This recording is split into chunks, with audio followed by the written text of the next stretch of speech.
Hello out there in YouTube land. Welcome back to our channel. Today we are filming our Q&A video.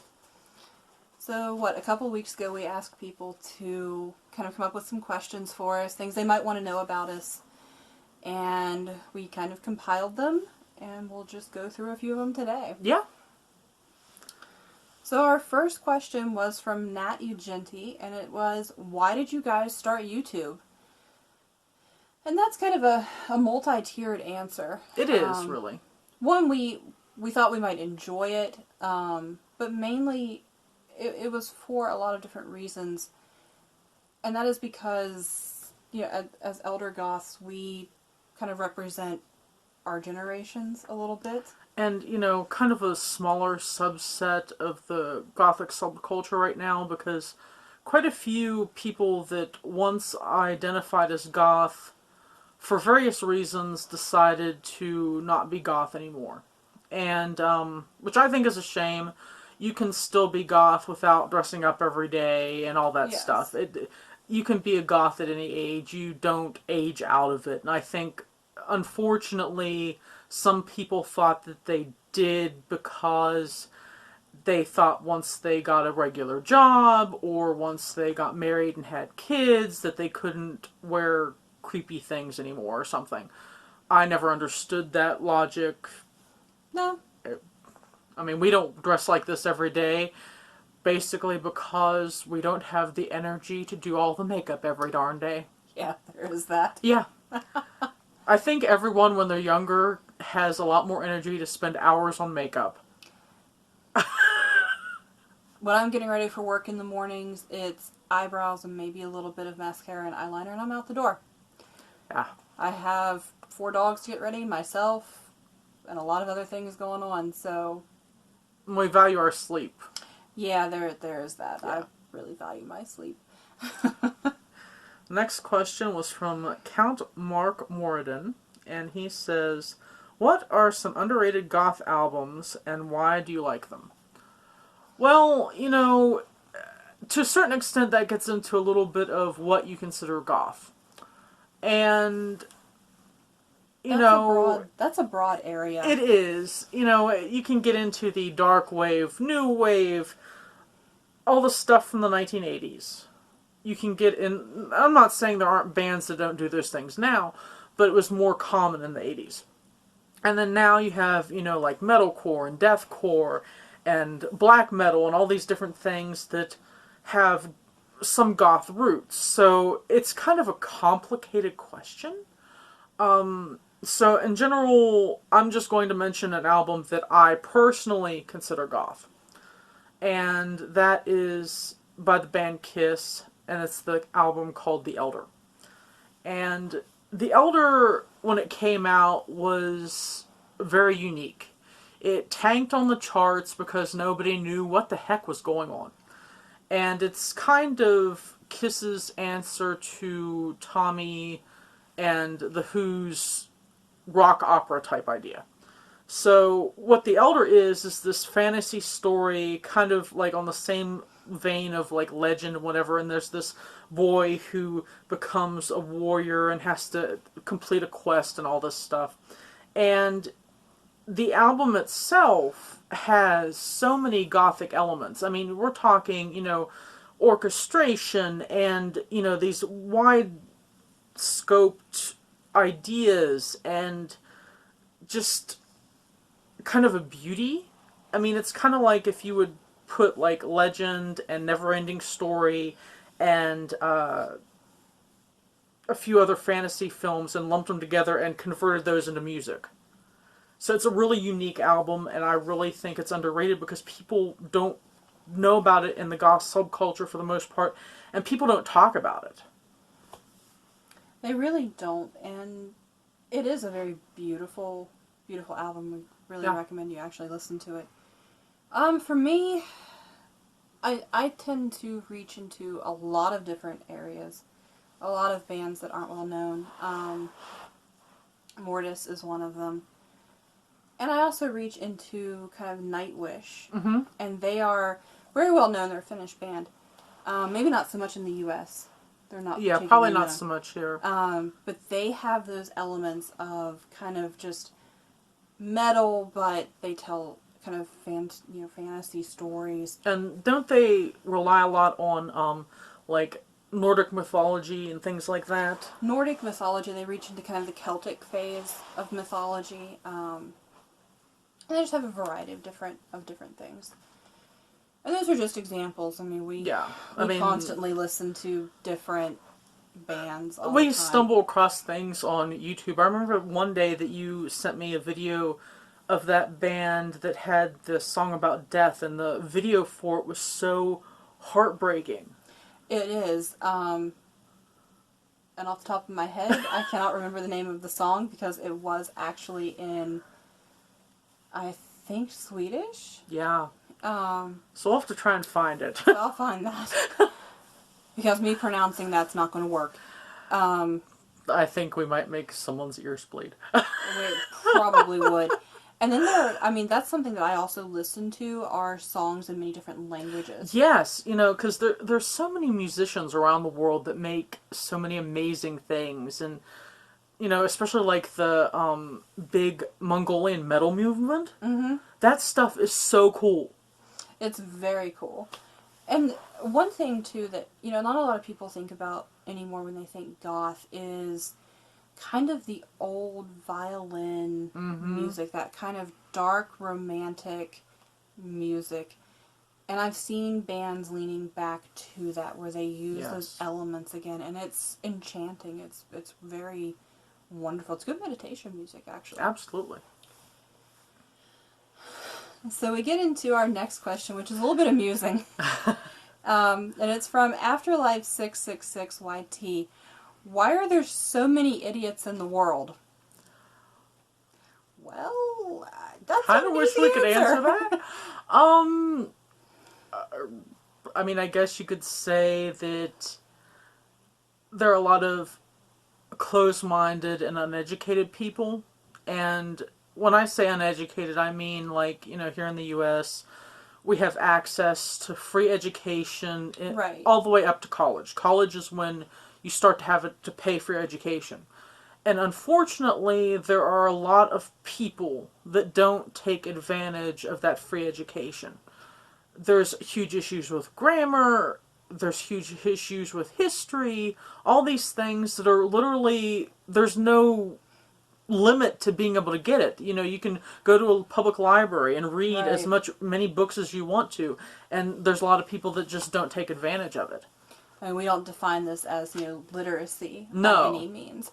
We define this as, just this lack of choosing to be more open-minded, more educated about your surroundings and what's going on around you. And, willing to put in the work to learn things. Right. And on the other scale of that, it's choosing to be that person that is cruel to others, and that's, again, a choice. It is. So, bottom line is, have some common sense and be human. And be nice. Yes. Next question is from Deuces127, and she asks, what are some of your favorite indie films? Again, that's more complicated than it would seem to be, because there's the conflict of what constitutes an indie film. If it's released on a national scale, is it not? Is it just truly this independent work that's not well known? Exactly. So, in general, I'm going to say the films that I'm going to choose are just movies that were not produced by, like, say, Paramount or, Miramax or anything big. So, I'm going to mention the movie Near Dark. It was directed by Catherine Bigelow, and it came out in 1987, same year as The Lost Boys. But it's, a really quirky, unique vampire film that has, like, Western elements and, different things in it. It's just a really, really good film. And again, we watch a huge variety of these things. Yes. And when it first came out, It Follows was considered an indie film. Mm-hmm. And that's more of the the amusing sexually transmitted demonic issue. We should review that sometime. We totally should. I mean, Really you know, review some of this. there. You know, you have to think outside the box, and you know, for the only way to, I think, get true uniqueness in film these days is independent filmmakers, because they aren't limited to what the movie studio wants to put out. So that opens so many doors. It does. So our next question comes from Jet Black June. Where are y'all from? Well, we are from mountainous regions on the east coast of the United States. So right now we have dreary, rainy Gluck.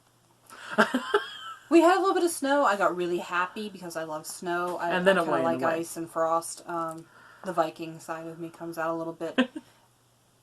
But it went away. And now we have kind of the gloom, kind of that transition Muddy season before, you know, we So get a true hopefully winter. soon we'll have, you know, crispiness and white stuff everywhere and just pretty. Mm-hmm. The next question was, what do you typically do for Halloween?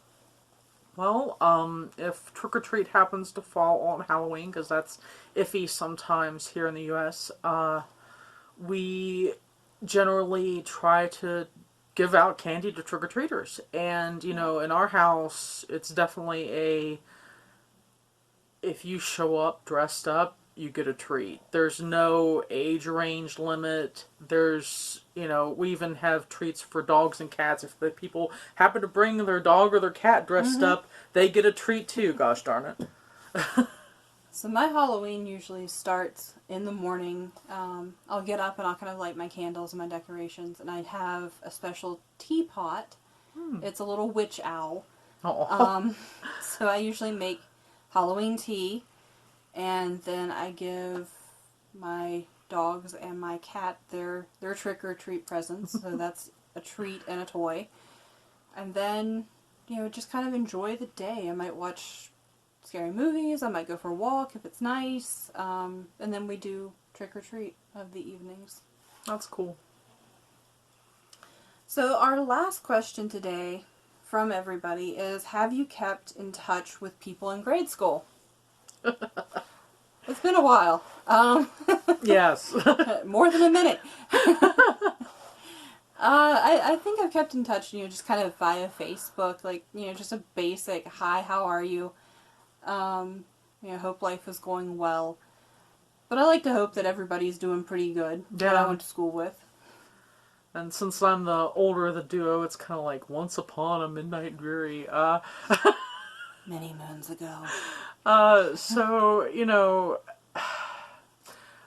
people have contacted me over the years on Facebook that I've known when I was really young, and then, you know, throughout what was called junior high and high school, and, you know, for the most part, the people that I still am in touch with are those that I met in college. But, you know, in general, the people that I knew in elementary school are people that I don't have anything in common with anymore. And, you know, I think just as humans, as we grow and age, we evolve, and the people that we had a social circle with when we were tiny aren't the same people that we have a social circle with as an adult. Mm-hmm. So, you know, I guess it is what it is. I'm sure everybody's basically like that. So that was the last of our submitted questions. We thought it'd be kind of fun to ask each other a question that we didn't know the answer to about each other. So, I'll let you go first, Tabby. So we talk about a lot of movies and books and things that we read, and a lot of music that we listen to. But at one point, and we will not say when, we were kids. Yes. And I'm pretty sure the darkness was involved in our lives even then. Oh, I'm we positive. were kind of drawn to it. So with that in mind, what was your favorite cartoon growing up? Probably a toss-up between Wile E. Coyote and Garfield. Garfield's a good... I loved Garfield. I loved Garfield. He was just cute. Okay, Tabby. What is one toy that you always like set aside as like to be a special thing that you didn't play with, that you just kind of looked at because you liked it so much? Oh, that would be. It's a snow globe, and it is a carousel horse. Oh, that sounds beautiful. I know something my mom got me. It's a snow globe music box. Okay. But for whatever reason, and the horse is a unicorn. Oh, wow. So when I was young, I really, really loved like carousels, carousel horses. I don't know what my obsession was, but I really liked them. So that's one thing that I kind of set aside That's cool. for a while. Well, we hope you enjoyed this Q&A. If you can think of any other questions or you want to answer the questions that we were asked, drop it down below in the comments. Yep. If you still like what you see, and if you're new to our channel, please, subscribe. And hit the little ringy-dingy bell. Yep. Because we'd love to have you every week. Because we upload every Thursday, 6 p.m. Eastern Standard Time. Yep. So, have a pleasant evening. Have a good week. And until next time. Bye. Bye.